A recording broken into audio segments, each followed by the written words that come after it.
Olá, meus queridos, bom dia. Estamos mais uma vez aqui no Papo Literário. Desta vez eu trago a vocês um trabalho, uma conversa, um bate-papo bem descontraído de literatura comparada, envolvendo aí dois grandes nomes do nosso romantismo nacional. O primeiro deles, o nosso poeta Álvares de Azevedo, um dos expoentes, talvez o maior expoente da literatura byroniana, da literatura ultrarromântica do mal do século, né? E o nosso querido poeta Castro Alves, representante da poesia social, da poesia condoreira, da poesia de reforma, da poesia de senso de reformismo, né? O poeta dos escravos, como é chamado. E aí, gente, eu trago aqui exatamente um soneto do Álvares de Azevedo, em que a leitura que nós faremos lá já de início, nos deixa transparecer a imagem de duas mulheres, mas que na verdade você vai observar que é uma só. Então vejamos aqui no início a leitura, a chamada leitura de fruição, aquela que fica o sabor das palavras, dos textos, das expressões usadas, escolhidas pelo poeta, selecionadas pelo poeta para idealizar a sua amada. Pálida, à luz da lâmpada sombria, sobre o leito de flores reclinada, como a lua por noite embalsamada, entre as nuvens do amor ela dormia. Era a virgem do mar, na escuma fria, pela maré das águas embaladas. Era um anjo entre as nuvens de alvorada, que em sonhos se banhava e se esquecia. Era mais linda, o seio palpitando, negros olhos as pálpebras abrindo, formas nuas no leito resvalando. Não te rias de mim, meu anjo lindo. Por ti, as noites eu velei chorando. Por ti, nos sonhos, morrerei sorrindo. Belíssimo, né, o soneto? Belíssimo. Galerinha, perceba que no início do soneto, o Eurico já introduz a imagem da bela adormecida. Lembrar que essa imagem, que parece um pouco, essa aqui é meramente ilustrativa, tá certo? Mas esse conceito, essa imagem lúdica, essa imagem da literatura infanto-juvenil da Bela Adormecida, é uma imagem romântica, tá certo? É uma imagem que pode-se dizer que está associada às amadas, às belas amadas desses poetas, tá bem? Então perceba que no início já aqui do texto ele coloca pálida, o adjetivo pálida, que tem a ver com a beleza da cor feminina do período, a beleza estética padrão, tá certo? Observem, gente, que nos dois primeiros quartetos do soneto, essa imagem de mulher, ela é a imagem etérea, é a imagem abstrata.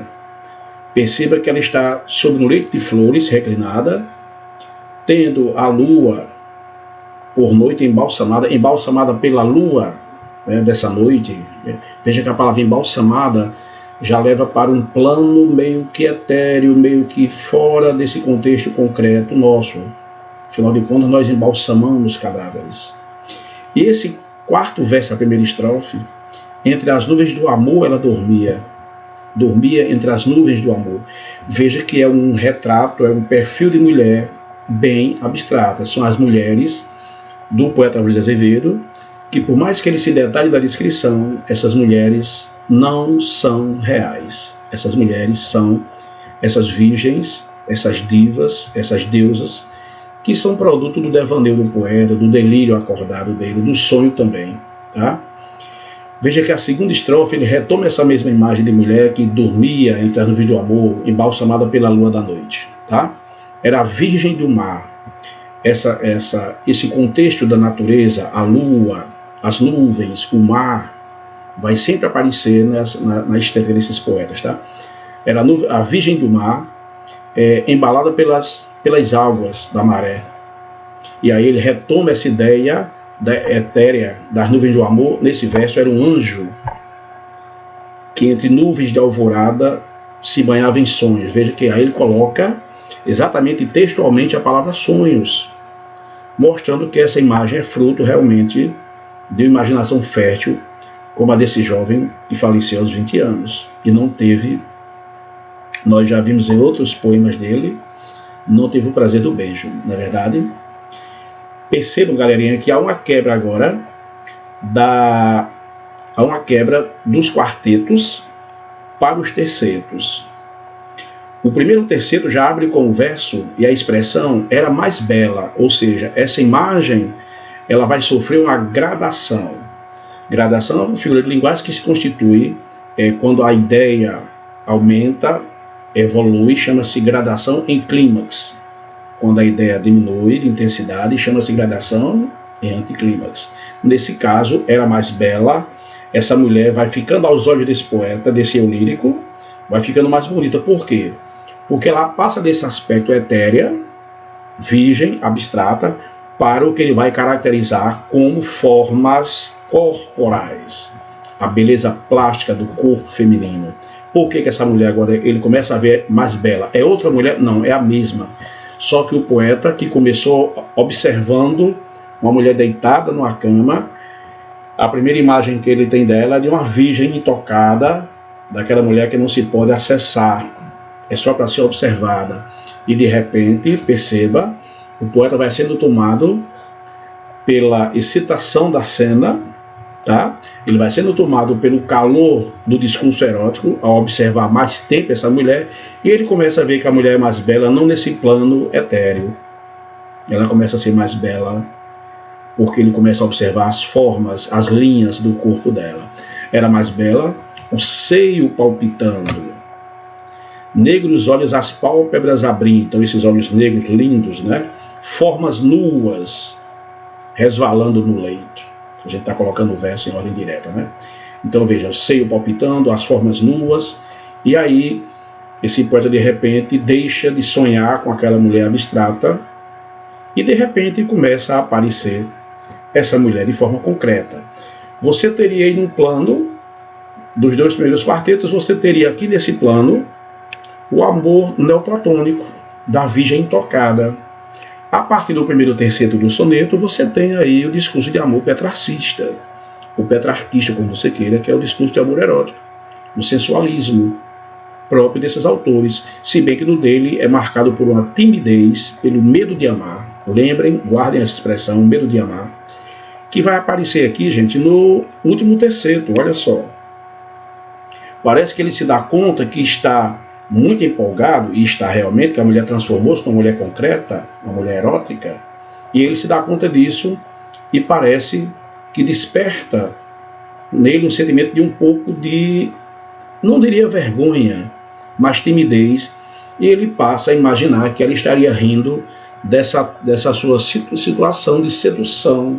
De repente se deixou seduzir por essa mulher. Então ele coloca, não te rias de mim, meu anjo lindo. E aí é como se ele voltasse para a primeira estrofe. Desfaz-se a mulher erótica. Parece que ele é tomado por um sentimento de inadaptação ao que ele está vivendo. Não é muito a dele, porque ele não amou na verdade. Concretamente falando, não teve o prazer da namorada, porque contraiu tuberculose logo cedo. Na verdade, vocês viram isso na aula.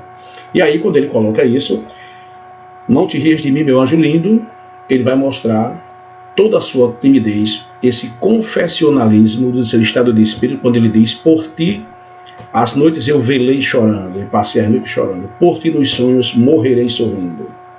Então vem aqui a evasão. Esse soneto trabalha dois mecanismos de evasão, tá? Evasão no sonho, está muito claro aí, e evasão na morte, tá? O quadro da natureza é apenas um quadro, essa lâmpada sombria, essa virgem do mar é a imaginação. Pode até se dizer que há também evasão na natureza aí, mas o mais correto de você falar é que há evasão no sonho e evasão na morte. Esse é o Álvares de Azevedo com o seu medo de amar, com a sua timidez. Então posso dizer que esse soneto ele traz características das duas concepções amorosas principais do romantismo, a concepção neoplatônica e a concepção erótica. E aí você tem aqui agora um soneto do grande amante do Dom Juan brasileiro, Castro Alves, poeta dos escravos. Olha como a pegada agora é bem diferente da pegada do tímido, do inexperiente, porque não viveu o amor, Álvares de Azevedo. O nome da musa de Castro Alves já aparece no título. Já uma definição, Marieta, é um dos símbolos da literatura, um símbolo feminino de mulher sedutora. Como o gênio da noite que desata o véu de rendas sobre a espádua nua, ela solta os cabelos, bate a lua nas alvas dobras de um lençol de prata. O seio virginal, que a mão recata, embalde o prende a mão, cresce, flutua. Sonha a moça ao relento, além na rua, preludia um violão na serenata. Furtivos passos morrem no lajedo, resvala a escada no balcão discreta, matam lábios os beijos em segredo. Afoga-me os suspiros, Marieta. Ó surpresa, ó palor, ó pranto, ó medo, ai noite de Romeu e Julieta. Vejam que esse soneto ele já começa, gente, com a outra vibe de imaginar a mulher amada. Não é mais nada de abstrato, ele já começa falando dos cabelos soltos sobre a espádua nua, essa parte de trás da mulher, né, a omoplata aqui por trás, a espada, a parte de cima das costas nua, cabelos soltos por cima, e bate a lua nas alvas dobras. Olha a cor, a pálida, lá de Álvares Azevedo, e as alvas, que aí tem a ver com a dobra do lençol, mas também com a cor branca da mulher. Segunda estrofe ele já coloca o seio virginal, o seio virgem, mas ele fala do seio, que embalde, que em vão o prende, né, a mão tenta segurar, o seio cresce, flutua, ela está ressonando, tá? E aí ele coloca que ela está sonhando, enquanto isso lá fora preludia um violão, para dar o clima romântico desse idílio amoroso, né? E aí, gente, os tercetos finais fazem uma relação intertextual com uma belíssima história romântica, que é uma história clássica, que é um drama clássico, que é o drama de Shakespeare, Romeu e Julieta. Percebam a escolha lexical dos adjetivos. Furtivos passos, passos a furto, a medo, muito escorregadio, discretos, né? E ele coloca o discreto no balcão, resvala a escada do balcão discreta, resvala discretamente.